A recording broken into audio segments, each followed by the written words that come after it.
ইতিমধ্যে আপনারা জানেন চট্টগ্রামে বন্যা প্লাবিত হয়েছে। ওই এলাকায় বন্যা প্লাবিত এলাকা, অনেক মানুষ মানবতার জীবনযাপন করছে। তো আমাদের যদি সমস্ত সেটা ঠিকঠাক থাকতো, আমরাও কিন্তু ডোনেশনের জন্য আমরা কাজ করতে পারতাম। আমরা যদি কার্টুন নিয়েও যদি এই এলাকাতে ঘুরি, আমরা চাঁদাবাজির মধ্যে পড়বো না। কারণ কি, আমাদের রয়েছে দত্ত পঞ্চান্ন ফাউন্ডেশনের রেজিস্ট্রেশন, ঠিক কিনা? পঞ্চান্ন ফাউন্ডেশনের সম্মানিত ভাইস চেয়ারম্যান হিসেবে যিনি আছেন, তিনি আমাদের জয়েল সাহেব, ওনাকে একটু দাঁড়ানোর জন্য আহ্বান করছি। উনি হচ্ছেন আমাদের পঞ্চান্ন ফাউন্ডেশনের ভাইস চেয়ারম্যান। ওনার জন্য একটা করতালি হয় না? আচ্ছা, বসেন। তো এবার যে পঞ্চান্ন ফাউন্ডেশনের সাধারণ সম্পাদক, তাকে জেনারেল সেক্রেটারি বলা হয়, তিনি আমাদের মাহমুদ সাহেব অক্লান্ত পরিশ্রম করেন, প্রতিনিয়ত করে যাচ্ছেন এবং অনেক সাহসী, কিন্তু অনেক দুঃসাহসী লোক। ওনার জন্য সদয় করে তালি।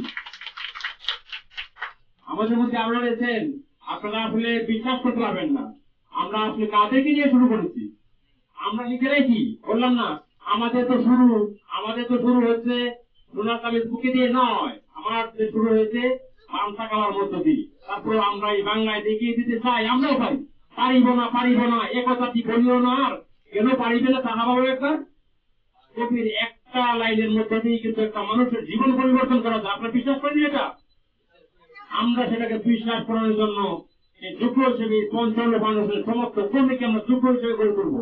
এখন এই সম্মুখে দাঁড়াবেন পঞ্চান্ন ফাউন্ডেশনের অ্যাসিস্ট্যান্ট সেক্রেটারি, সহকারী সাধারণ সম্পাদক যাকে বলা হয়, জনাব মোহাম্মদ উমর ফারুক। দাঁড়ান, উমর ফারুকের জন্য করতালি। উনিও কিন্তু অনেক পরিশ্রম করেন, শত ব্যস্ততার মধ্যে কিন্তু এই ফাউন্ডেশনে সময় দিয়ে থাকেন। তারপর আছেন হচ্ছে আমাদের কোষাধ্যক্ষ এবং যথাযুক্ত কোষাধ্যক্ষ, যার অক্লান্ত পরিশ্রম, যার মেধা মননের মধ্য দিয়ে আজকের এই আন্দোলন থেকে পঞ্চান্ন ফাউন্ডেশন রূপান্তরিত হয়েছে, সেই কোষাধ্যক্ষ জনাব সবুজ আহমেদকে আমি দাঁড়ানোর জন্য অনুরোধ করছি।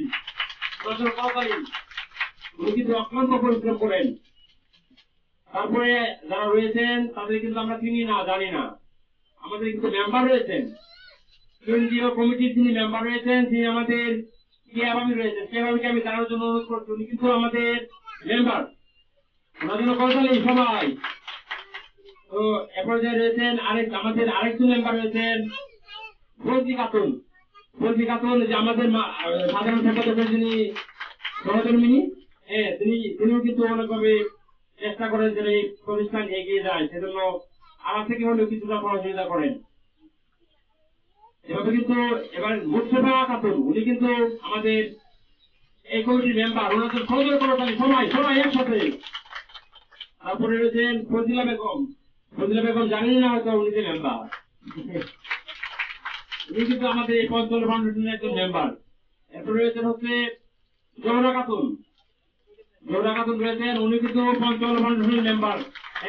উনি নিজেও কিন্তু জানেন না। ঠিক আছে, তো বসেন।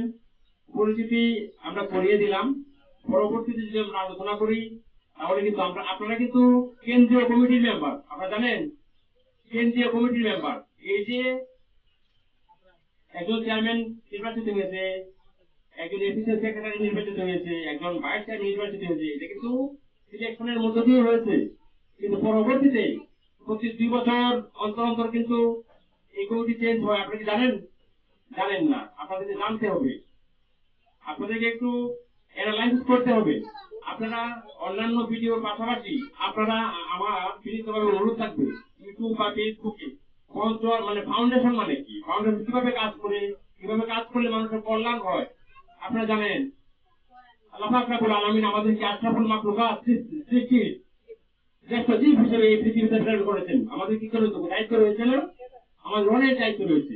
সব থেকে বড় যে দায়িত্ব, সেটা হচ্ছে মানুষের কল্যাণে কাজ করা। এর থেকে বড় কোনো কাজ পৃথিবীতে হতে পারে না। কারণ হচ্ছে আল্লাহ পাক রব্বুল আলামিন একজন মানুষকে উনি নিজে ভালোবেসে একজন মানুষকে কিন্তু এই পৃথিবীতে প্রেরণ করেছেন। ওনার ছোঁয়া কিন্তু একজন মানুষের মধ্যে কিন্তু আল্লাহ পাকের ছোঁয়া আছে, আপনারা জানেন সেটা। কিন্তু আমরা দেখেন একজন মানুষকে কতটা হেয় প্রতিপন্ন করি। আমি যেরকম ভাবে একজন মানুষের কাছ থেকে সম্মান আশা করি, ওই মানুষটাও কিন্তু আমি যাকে অসম্মান করছি সেই মানুষটাও কিন্তু আমার মতো সম্মান আশা করে, ঠিক কিনা? তো এই জন্য আমরা একজন মানুষকে প্রতিপন্ন করার আগে একটু ভাববো, আমাকে যদি কেউ এভাবে ছোট করতো আমার কেমন লাগতো, আমার যেমন লাগতো ওনার কেমন লাগছে, এই অনুভবগুলো নিজের মধ্যে নিতে হবে।